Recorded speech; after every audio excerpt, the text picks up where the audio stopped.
Miracle City, a spicy cesspool filled with crime and villainy. This is the story of Manny Rivera, better known as El Tigre, son of legendary superhero White Pantera, grandson of evil supervillain, Puma Loco. I don't really know how to imitate his voice. This is the El Tigre Talk. Hello everyone, this is Gibson Shamar from Hekate Media, and today we're going to talk about this relic from the past, El Tigre. It was on Nickelodeon and was successful, garnering a loyal fan base and putting a unique spin on the superhero cartoon genre. So, we'll talk about the characters and then the show. Let's move! First, we have the titular character, El Tigre, whose civilian identity is Manny Rivera. He's a kid who's been imbued with cool superpowers like agility, I'm sure he has durability, super speed, super strength, and the ability to send his hand vast distances. I wonder how that works. Anyway, he's reckless, impulsive, and not really willing to think about the long-term implications of his decisions, which are always influenced by his best friend Frida or his grandfather Grandpappy. The influence his father Rodolfo has on his decisions is usually based on his love for him, not exactly what he says he should do. The main goal he has, other than just having fun during his childhood, and he's burdened with the responsibility of saving the city from villains, imposed by his dad, and robbing the city blind and causing mayhem, imposed by his grandfather.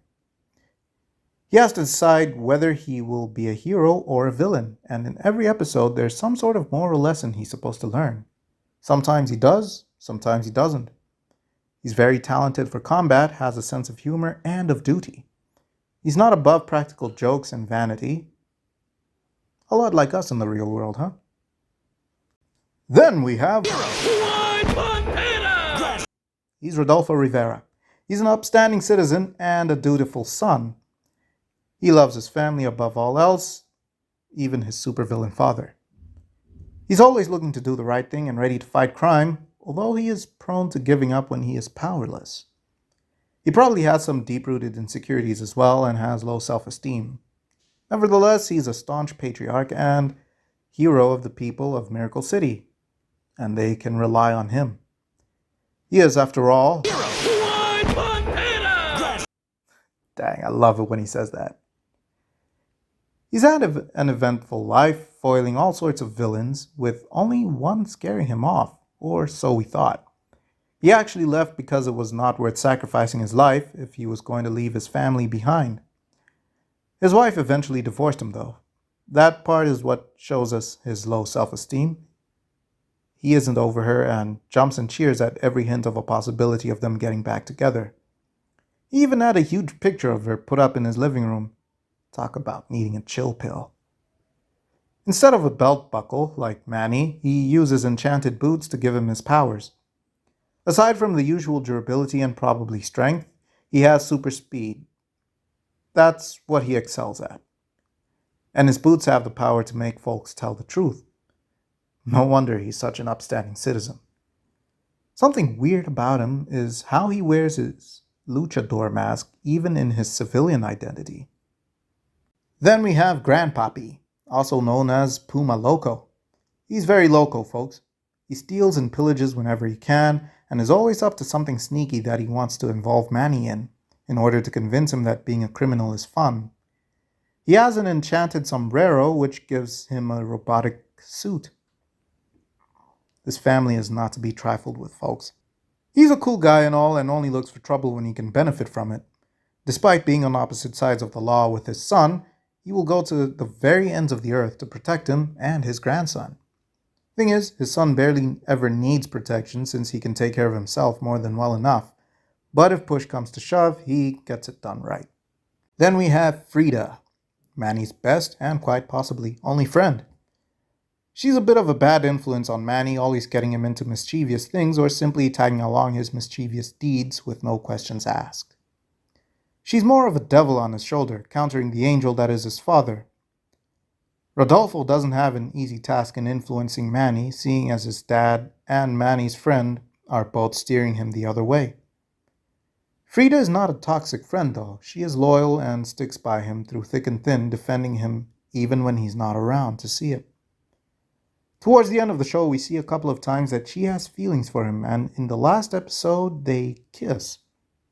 And she's the one who goes for it. Interesting. I didn't see that kind of relationship between them at all during the course of the show. But okay. She's the black sheep of her family. Her dad is a cop, and her two sisters are cadets, whereas her mother is just orderly. Frida's chaotic. She has chaotic energy. She's messy and loud, and the complete opposite. Her father hates Manny and wants to rid the city of him, and one of the reasons why is because he thinks that Manny is a bad influence on Frida. Parents, am I right? She had blue hair before it became a stereotypical look for annoying people, and she rocked it. Speaking of rocking it, she loves rock music. Then we've got Maria. She is Manny's mother, the ex-wife of White Pantera! She left him prior to the show and joined the show a few episodes into it, deciding to stay in the city. She's very protective of her child and is neutral when it comes to Rodolfo. Her main concern is Manny's safety, and it's shown that she gave up on Miracle City, which is why she wanted to take Manny away with her when she first showed up. She also gets panic attacks and needs to blow into a bag in order to calm herself when she starts hyperventilating. What we get surprised by is that she has a superhero identity, and it's revealed that she used to be one at some point in her life, but gave it up because she hungered for adventure and could not control herself. It seemed that the enchanted glove she wore didn't want to stop fighting, and she couldn't control it. Boy, this world is just full of enchanted objects, isn't it? Anyway, she doesn't want to get back with Rodolfo no matter how much she tries, but her adventurous alter ego flirts with him and wants him. It seems that the thrill of adventure in her youth is what got her attracted to and married to Rodolfo. Something to think about. Anyway, that's it with the characters. The others are just villains that come and go, with major ones being Sartana, the baddest of the bad in Miracle City, and then El Malverde, who defeated and ate every superhero the city had, leaving only White Pantera alive because he escaped that one time. There's also El Oso, who's really just a sad guy who steals money due to being loveless and sees money as the only thing that can fill the void in his heart. There's Dr. Chipotle. I don't know if it's Chipotle or Chipotle, but he says Chipotle, so yeah. Who? And he seriously sounds like Billy from Billy and Mandy. He sounds like that so much that I had to look up the voice actor. It turns out it was him, and he voiced Zim from Invader Zim too. That was a dark show. Anyway, on to the show itself. The show doesn't have a linear storyline per se, but things happen, and when they do, they tend to have a lasting impact on the other episodes. The main thing going on here is the question of whether Manny will lean towards the good side or the bad side. Will he be a hero or a villain in the end?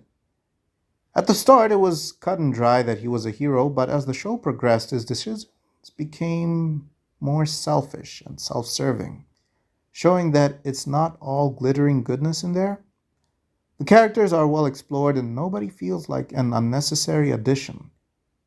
You know how every superhero show that's popular for a long time and keeps going for multiple seasons ends up giving people superpowers just so they can continue to be relevant to the plot, instead of just having stories develop in a way that they can be important without superpowers?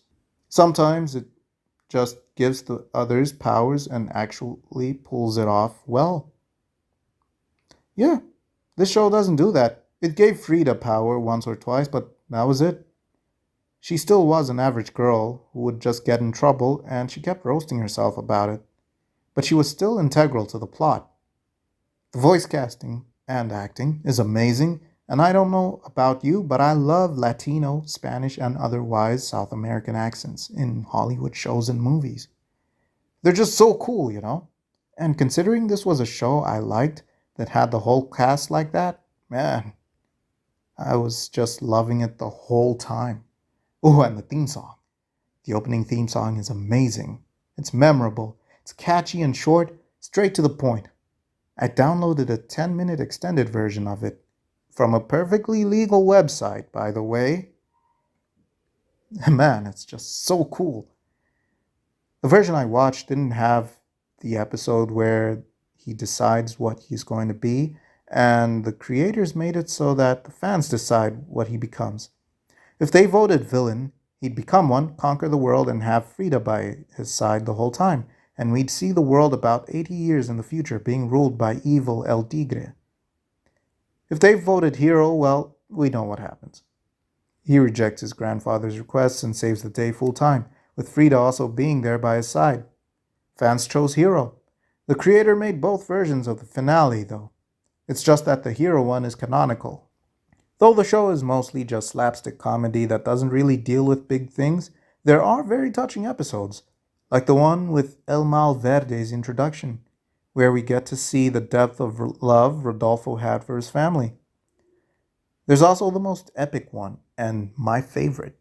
The one where Manny, Rodolfo, and Grandpappy team up with their ancestors to defeat the army of the dead, which is in the world of the living during the Day of the Dead festivities. It got me hyped and emotional, seeing him work together with all his ancestors. We also find out that Grandpappy's father died while executing a special move that Manny had to perform to defeat Sartana. Luckily, it worked out.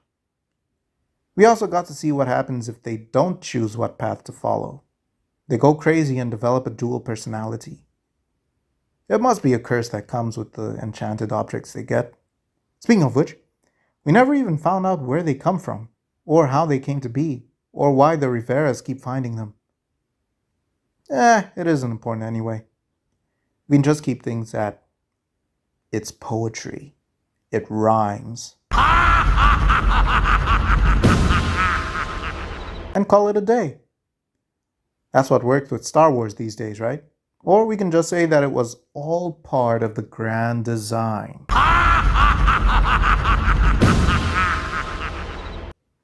Speaking of poetry and rhyming, we get to see that 3 generations of Riveras broke the hearts of 3 generations of the Avis family. Zoe Avis tried screwing over Manny, but then fell for him and he dumped her. Rodolfo dated her mother and dumped her because she was loco. Grandpappy didn't get much exposition with Zoe's granny, but I can understand if he left her because he was just playa like that. I mean, she was a criminal, he was a criminal. There wasn't much keeping them apart. Heck, they at least explained how Grandpappy dated Sartana and it ended, although they both still like each other, to some extent. You can blame Manny for that one, and for his parents not getting back together. Despite him being a short-sighted kid, he saw that his parents getting back together would ruin Rodolfo's superhero career because he was so desperate for her that it would interfere with everything he did. At least he got something right. I still believe that Rodolfo could have figured it out, but oh well. Oh, how could I forget the greatest mustache in the world? Man, this show has a rich cast and assortment of characters. It made me feel proud of myself for having a mustache, and made me wish I could make it do cool things. But alas, it's life. The mustache falls in love too, with an eyebrow. Funny stuff. Well, guys, El Tigre is a gem and should be preserved in our memory banks forever because it was an impeccable work of art made by very talented people, shown on a channel that also happens to have so many of our childhood memories. But I'm afraid it's time to go. Feel free to check out our Facebook page, our Instagram page, and our website. Have a look at our channel and see what else we've got here. Have a good day.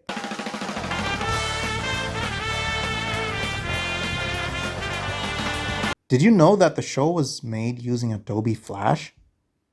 Dude, that's such an amazing feat. How many people can say that they've done a full animated series using Adobe Flash? That takes a lot of work and dedication. Plus, the creator, George Gutierrez, based it on his childhood experiences, obviously with exaggerations like superheroes and supervillains. His dad was an architect and his grandfather was a general in the military. The architect was good and the general in the military was evil. And you can see the parallel in the show.